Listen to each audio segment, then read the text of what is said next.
ওকে। ওকে।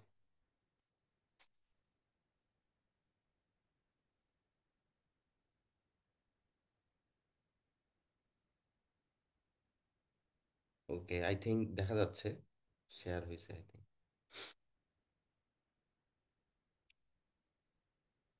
আমার কথা ক্লিয়ার বোঝা যাচ্ছে না?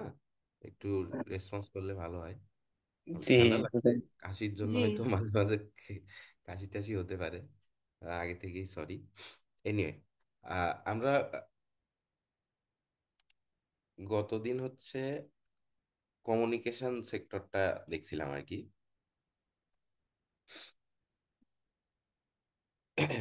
যে ওয়্যারলেস কমিউনিকেশন কি অবস্থায় আছে, কিভাবে এটা এগিয়েছে।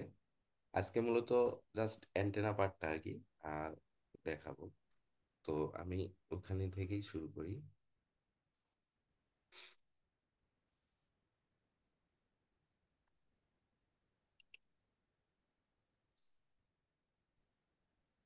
5G and 6G antenna, basically যে আলোচনাটা হবে আজকে ওটা হচ্ছে মূলত 5G ওরিয়েন্টেডই। আর আমি আহ, বোঝার সুবিধার্থে হচ্ছে আমরা তো স্মার্টফোন ইউজ করি সবাই। তো এখনকার স্মার্টফোন তো 5G সুবিধা সম্বলিত আর কি। তো এটার বেস করে আমি বোঝানোর চেষ্টা করব বা মানে নলেজগুলো শেয়ার করার চেষ্টা করব। আর 6G নিয়ে কনসেপচুয়াল কিছু কথা বলবো আর কি। এটা বলেই মূলত আজকের ক্লাস শেষ হবে। আমি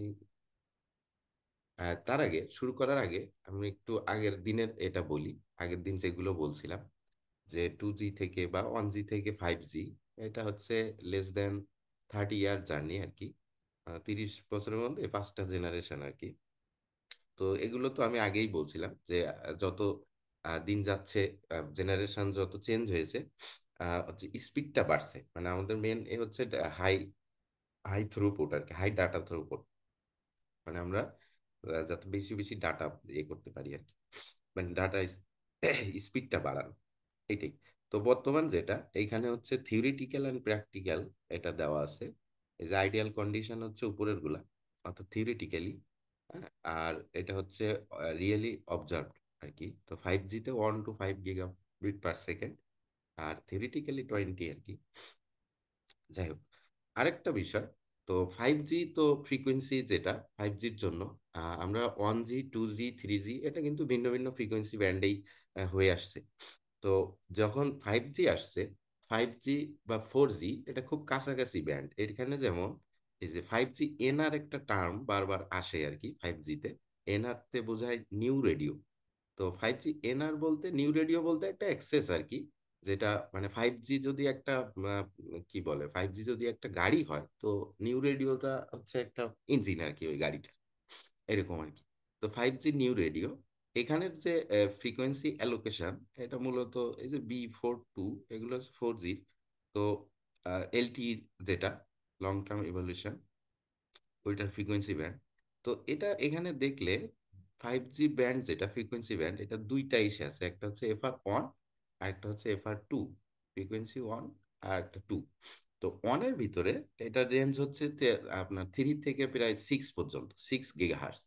এখন এইখানে কথা হচ্ছে যে কেন এত এই যে, আমরা তো 5G বলতে হাই ফ্রিকোয়েন্সি বুঝি, কিন্তু গিগাহার্টজ যদিও হাই ফ্রিকোয়েন্সি, এরপরেও 3 থেকে 6 কেন? তো 4G বা 3G বা 2G যেগুলো ছিল, এগুলো তো মানে একেবারে 1G যেগুলো, এগুলো মেগা হার্টসে ছিল। তারপরে 2G-তে আসছে হচ্ছে গিগা হার্টসে। এরপরে হচ্ছে আহ, আহ, এভাবে ইভালুয়েট হইতে হইতে আমরা 4G-তে ছিল হচ্ছে এই যে 3 থেকে 4 গিগা হার্টস এই রেঞ্জে। এখন 5G এর ঠিক ইমিডিয়েট পরের রেঞ্জটাই হচ্ছে 5G থেকে কাউন্ট করতেছে। এবং এটা করার কারণ হচ্ছে, মানে আমাদের যে ইনফ্রাস্ট্রাকচার যেটা আছে 4G অলরেডি এক্সিস্টিং, এটা হচ্ছে 4G, মানে ওইটার যে হার্ডওয়্যার। এখন 5Gর জন্য যেটা ফ্রিকোয়েন্সি যদি আমি হঠাৎ করেই হাইতে চলে যাই, তাহলে তার জন্য যে হার্ডওয়্যার গুলো লাগবে সেগুলো তো 4G কম্পাটিবল হবে না, কিন্তু আমাদের এক্সিস্ট করে 4G। সুতরাং তার সাথে কম্পিটেবল করে যাতে আমরা জেনারেশনটা চেঞ্জ করতে পারি, জাস্ট এই কারণেই 4Gর ইমিডিয়েট আফটার যে ফ্রিকোয়েন্সি ব্যান্ডটাই হচ্ছে FR1 হিসেবে ইউজ হয়। আর FR2 ব্যান্ড, এখানে জাস্ট এই যে N78 N77 এগুলো হচ্ছে জাস্ট ব্যান্ডের নাম, বিভিন্ন দেশ বিভিন্ন রেঞ্জটা ব্যবহার করে। আর এন দ্বারা বোঝায় নিউ রেডিও, যে নিউ রেডিও ব্যান্ড 78, এরকম আর কি। আর মিলিমিটার ওয়েভ যেটা FR2, এগুলো বলে মিলিমিটার ওয়েভ। এটার নর্মালি রেঞ্জ হচ্ছে 24 থেকে 40, এটা হচ্ছে জেনারেল রেঞ্জ। এবং বিভিন্ন দেশে এটা অনেক জায়গায় আপনারা যদি দেখে থাকেন, দেখবেন এক এক জায়গায় এক এক রেঞ্জ হয়, বলে যে 24 থেকে 30, তারপর বলে 27 থেকে 36, এরকম এক একটা রেঞ্জ বলে। এটা আসলে এই যে এই ব্যান্ডগুলাই allocation, nothing else, just N260, N257, N দ্বারা নিউ রেডিও। এই এই হচ্ছে মূলত ফ্রিকোয়েন্সি অ্যালোকেশন 5G। আর এরপরে এই স্ক্রিনটা দেখে আপনারা কেউ কি বলতে পারবেন এটা কি বোঝাচ্ছে? এই যে একটা ইমেজ আছে, এনিওন?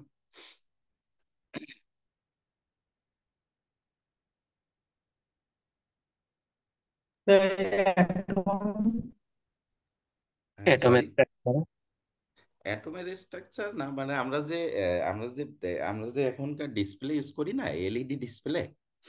তো এলইডি পিক্সেল, ডিসপ্লে, হ্যাঁ এই তো পিক্সেল আর কি।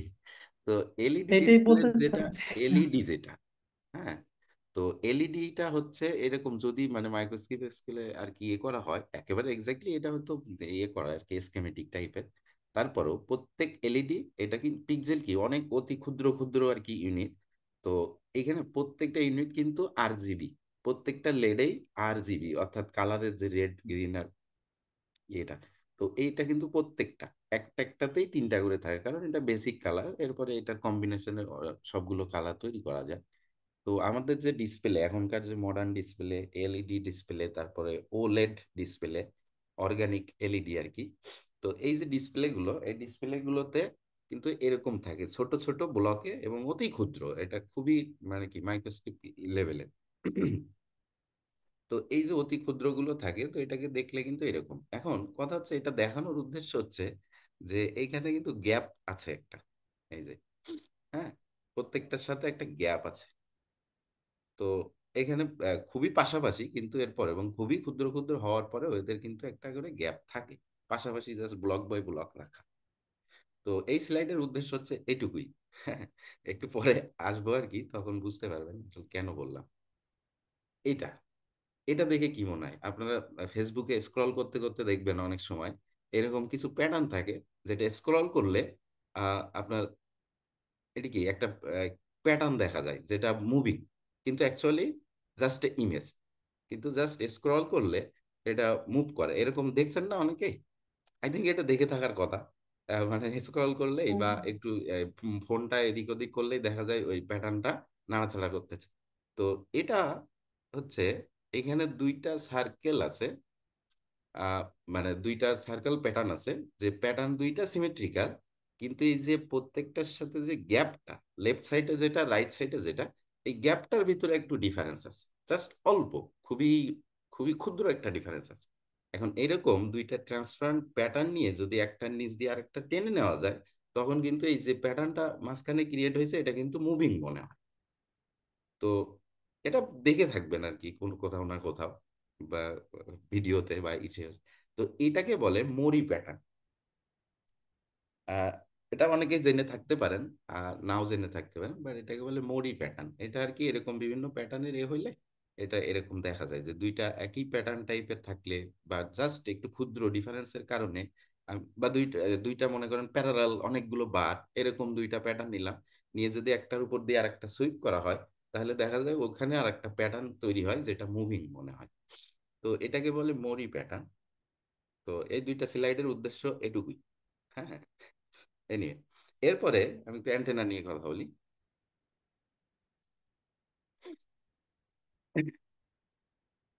মাইক্রোস্ট্রিপ অ্যান্টেনা তো সবাই জানে, যে এটা হচ্ছে সাবস্ট্রেট থাকে একটা, উপরে প্যাচ থাকে, আর নিচে হচ্ছে গ্রাউন্ড থাকে।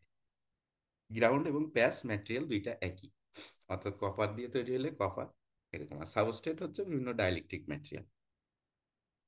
আচ্ছা, স্লট অ্যান্টেনা। স্লট অ্যান্টেনা হচ্ছে যেখানে প্যাচ যে লেয়ারটা, ওই লেয়ারটা থাকবে না। গ্রাউন্ডে যে কপারটা আছে, যে কন্ডাক্টিভ লেয়ারটা আছে, ওই লেয়ারে যদি আমি কোনো অংশ উঠিয়ে নেই, তাহলে ওইখানে একটা যে ফাঁকা জায়গা সৃষ্টি হবে, ওইটাকে আমরা বলি স্লট। আর সাবস্ট্রেট, এখানে প্যাচ লেয়ারটা থাকবে না। তো এটাও অ্যান্টেনা হিসেবে কাজ করে। এটা হচ্ছে স্লট অ্যান্টেনা বলি আমরা। আচ্ছা, প্ল্যানার ইনভার্টেড এফ অ্যান্টেনা আছে, যেটা এই যে এফ শেপের আর কি, জাস্ট ইনভার্টেড এফ, একই প্লেনে। তো তখন বলা হয় প্ল্যানার ইনভার্টেড, সিপিডাব্লিউ বলা হয়, অর্থাৎ কো প্ল্যানার, প্ল্যানার ওয়েভ গাইড। ওকে।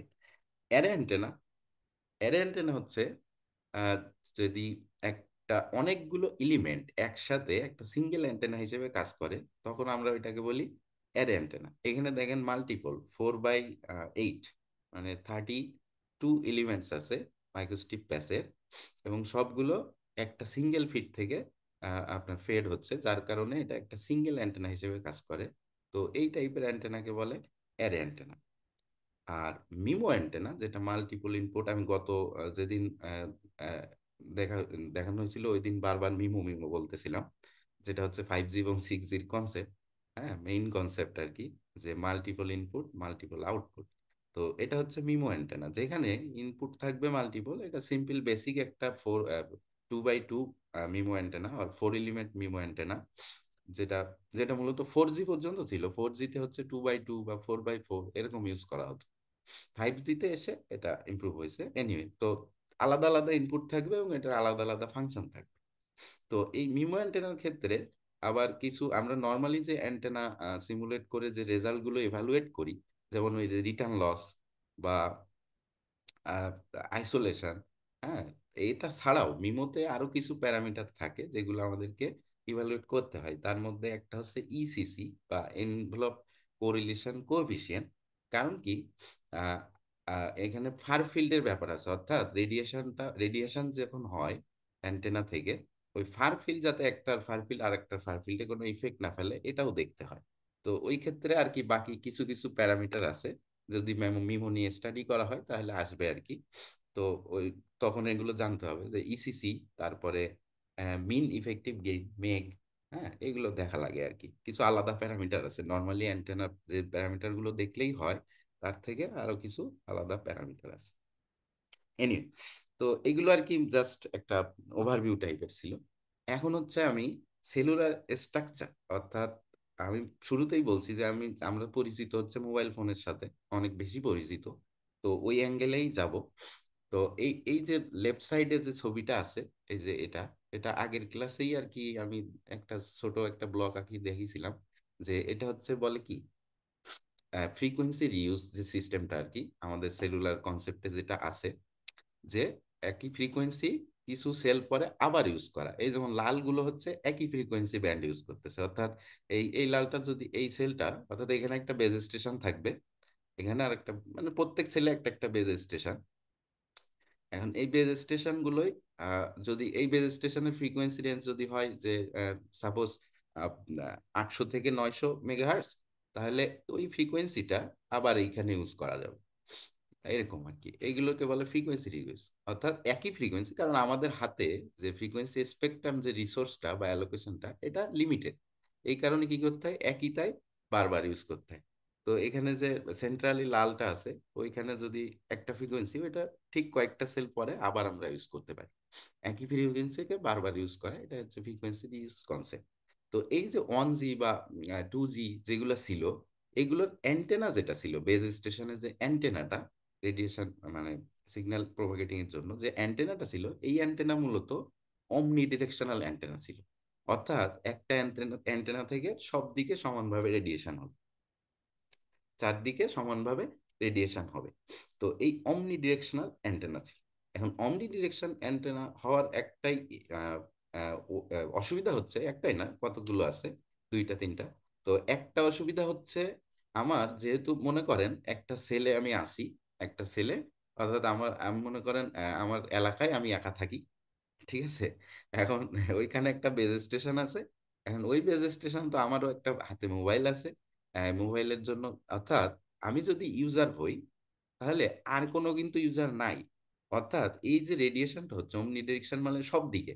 তো আমি যদি লেফট সাইডে থাকি, মনে করেন এই যে রেডিয়েশন প্যাটার্নটা, এটা লেফট সাইডে থাকি, তাহলে আমি সিগন্যাল পাবো, কিন্তু রাইট সাইডে তো পুরো ওয়েস্ট হবে। তো ওয়েস্ট এনার্জি ইন আনডিজায়ার্ড ডিরেকশন। তারপরে ইন্টারফারেন্স বাড়ে যদি নাম্বার অফ